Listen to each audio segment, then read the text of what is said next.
सब्जी, इसके बारे में सिखाऊंगी, साग और सब्जी। तो देखो, नीचे सब्जियों के चित्र देखिए और उनके हिंदी और गुजराती नाम पढ़िए। तो यहाँ पे देखो, सभी यहाँ कौन से है, ये सब कुछ क्या है, શાક સબ્જી। આપણે ગુજરાતીમાં કહીએ છીએ ને શાક ભાજી, हिंदी में શું કહેવાય છે એને, શાક सब्जी। तो आप कक्षा 3 में भी यही सभी सब्जियों का आपने पढ़ी होगी, ठीक है। तो आज हमें यही शाक सब्जी को हमें हिंदी में क्या कहते हैं सीखना। देखो, इसे क्या कहते हैं, मूली। અને જો ગુજરાતીમાં પણ શબ્દ એનો અર્થ આપેલો છે, ગુજરાતીમાં પણ એનો અર્થ આપેલો છે। तो मूली, इसे क्या कहते हैं, गाजर। गाजर, इसे क्या कहते हैं, हाँ ये तो सबका आता भी होगा उसका नाम आपको। इसे क्या कहते हैं, आलू। आलू का हमने एक गीत भी सुना है, कौन सा, आलू का चालू बेटा कहाँ गए थे, बैंगन की टोकरी में खेल रहे थे, बैंगन लेना तुम्हारी रो रहे थे, पापा ने प्यार किया हंस रहे थे। तो ये वही आलू आपको, ठीक है। तो इसे क्या कहते हैं हिंदी में, आलू। इसी तरह मटर, इसे क्या कहते हैं, मटर। गुजराती में बटाणा, इसे क्या कहते हैं, बंद गोभी। बंद गोभी, और यह है फूल गोभी। हमें रोज कंफ्यूजन होता है कि बंद गोभी किसे कहते हैं और फूल गोभी किसे कहते हैं। तो मैं आपको याद रखने के लिए एक टेक्निक सिखाती हूँ। देखो, यहाँ सभी पत्ते एक दूसरे के कैसे जुड़े हैं, एक दूसरे के अंदर चिपक गए हैं, बंद हो गए, इसलिए इसे क्या कहते हैं, बंद गोभी। और यह देखो, यह क्या है, तो यह फूल की तरह, इसका फूल की तरह हमें दिखता है, इसे क्या कहते हैं, फूल गोभी।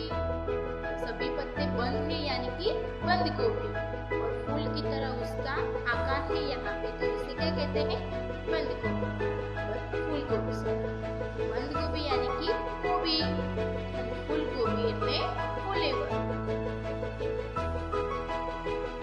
इसे क्या कहते हैं, लौकी। लौकी यानी कि दूधी, तो आपको आता ही है, बैंगन એટલે રીંગણ, भिंडी, भिंडो,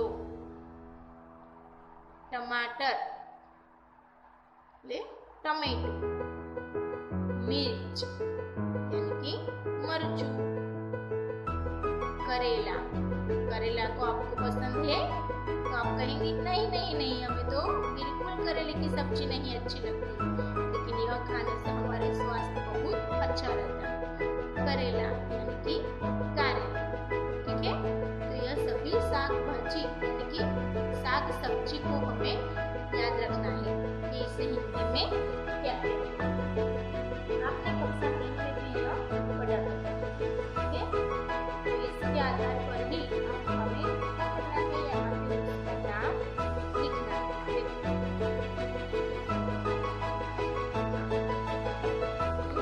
अपने इसका नाम लिखना है, स्वाध्याय। तो इसे क्या कहते हैं, यहाँ पर उसका नाम हमें दिया गया है। प्रत्येक चित्र के पास उसका नाम कोष्टक में चुनकर लिखिए। तो मैंने पहले आपको सिखाया आगे। तो यह कौन कौन सा शब्द है, फूल गोभी, करेला, बैंगन, मटर, आलू, भिंडी, लौकी और मूली, ठीक है। तो यदि सभी शब्दों को हमें क्या करना है, उसके सामने हमें यहाँ पे लिखना है। यदि आपको बैंगन, आलू, फूलगोभी, लौकी सभी का चित्र आपको अपनी नोटबुक में आता है तो तोड़कर हमें हिंदी में सब कुछ हमें नोटबुक में भी लिखना है। ये सभी शब्द को तोड़कर हमें उसके सामने उसका नाम लिखना है। यदि आपको चित्र तोड़ना नहीं आता साग सब्जी का, तो क्या करेंगे, कोई चार्ट लाकर फिर हम उसको कटिंग करके नोटबुक में चिपका कर उसके नाम हम लिख सकते हैं, वरना हमें मालूम नहीं पड़ जाए बंद गोभी है या फूल गोभी। ऐसा चित्र बनाएंगे तो किसी को भी पता नहीं चलेगा। हम किसी को दिखाने के जाएंगे ये कि टमाटर है कि खरबूजा है, किसी को पता नहीं चलता। इसीलिए हम क्या करेंगे कि कोई चार्ट लाकर भी आपको करना है तो यदि आपको बहुत अच्छा चित्र आता है अपनी मम्मी को, पापा को, भैया को, दीदी को, उसके पास भी आप चित्र दोहराकर और यह एक ड्राइंग की प्रैक्टिस भी हो जाएंगी। आपको मालूम भी होगा, मालूम भी पड़ जाएगा कि कौन से सब्जी में कौन सा कलर आता है। ठीक है, इसी तरह आप चित्र दोहराकर भी उसके नाम लिख सकते हैं।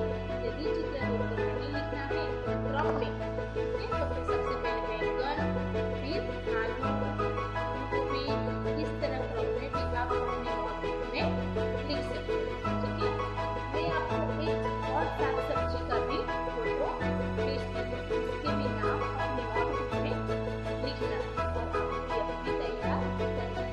ठीक है, मैं आपको यह कौन सी सब्जी है तो आप तुरंत मुझे बता देंगे कि बच्चों ये कौन सी सब्जी है तो आप कहेंगे मैडम ये तो भिंडी है।